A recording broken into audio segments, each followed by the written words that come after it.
Okay, all right. No, that's actually really good. She did an awesome job. Kenny, thank you. All right, well, as the school year inches into November, now's the time of year that doctors notice an increase in stress levels among students. So what you can do as parents to help with some of those kind of uneasy feelings, clinical psychologist Dr. Nicole Pucci joins us today with some of that advice. And if we can just get like a parent to kind of, we were just talking in break, just ease their anxiety a little bit over your children, we've helped just one person. Yes. So explain, that would be a great goal for today. Why is it October? Like, why is this the month? I think what ends up happening is, like in education, we think of September or late August. September is a little bit of the honeymoon period. We're still trying to get to know our students. They're still adjusting to the school year. And sometimes September is a little bit more of a review of last year, but October is a lot of new material. Parent-teacher conferences are coming up, so there's projects, there's tests. We tend to see kids and teens of all ages report a little bit more stress related to academics. And when we talk about stress, there's actually good stress and there's bad stress. So like and I think we all know what the definition of stress is, but what is stress? I mean, it could be anything in life, really. Absolutely.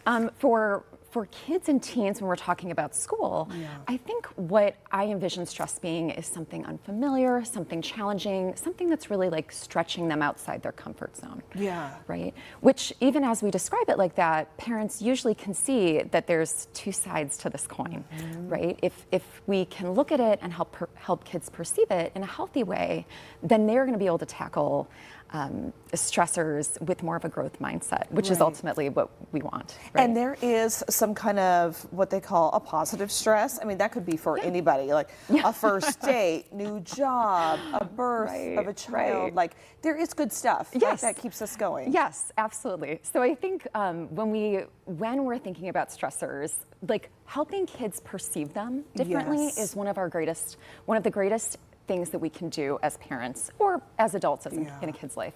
So there's three main things I talk about when we're trying to shift the perception of stress for a kid. So one is really focusing on process over the result or the outcome. And give us an example. Yep. So most parents I think are really good at trying to praise effort, which is I think that is something that comes kind of naturally, but what might not come naturally and what we want to think about is praising problem-solving strategies, taking initiative, seeking out the teacher if you needed help. If something was not correct or wasn't done well, taking the steps to fix it and correct it and persist through it. Right. This helps kids. So rather than focusing on the letter grade or the score then, we're actually focusing on their growth from point A to point B. That's interesting because my son came home from school the other day and he usually does very well. And I'm like, you missed like 3. I'm like, what is wrong with you? So ease into that, right? And I think that's so natural for a lot of us to be like, oh, that's out of the ordinary. Yeah, what happened? Right. And I think in that moment, right, we can wonder like, oh, I wonder, it seems like maybe that was a really challenging task or topic for you. Like, how can we, is there something about that like was challenging that we can take on and work a little bit differently?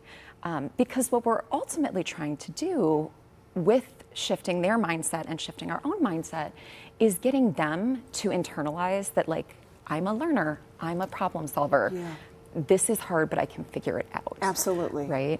And that's true for both like the kids who are putting in a ton of effort but still aren't getting great grades.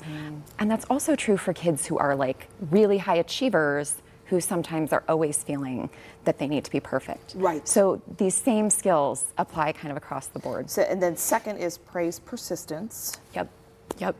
I think when we think about it could be a semester, it could be a challenging class, it could be a project, but we really, similar to effort, we want to praise that they're trying and that we see them trying even though it's challenging for them.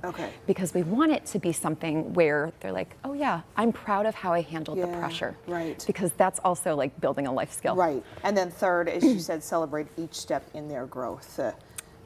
Through anything. I think sports, academics. Totally. Right. Because oftentimes, I mean, adults do this too. It's a natural tendency for us to compare ourselves to others. And that's like, human. That's human. We're not going to change that. But if we can really acknowledge a kid's growth and that we've noticed from the start of something to the end of something, that helps them realize that they've hit maybe a goal that they didn't realize before. Right. At what point do you need professional help, though? Like, when do you start recognizing, is it like loss of sleep, eating? Both of those, Yeah. yes. Yeah, it's almost impossible to talk about stress without also talking about distress. And I actually think distress is what comes to mind, perhaps, when people are thinking about stressors. So for a kid, this might look like someone who is so overwhelmed that they're shutting down. They don't even know where to start. They're so overwhelmed by it, or they're chronically stressed and never in a state where they can actually reset. So that's where we do need parents to be able to step in. And if you want to adjust. get in touch with Dr. Pucci, you can call the number on your screen there. We'll have all of her information. She is so good with kids. Just call her. You'll be glad you did. Thank you so much, Thank you, Doctor. Christy. It is 8:57.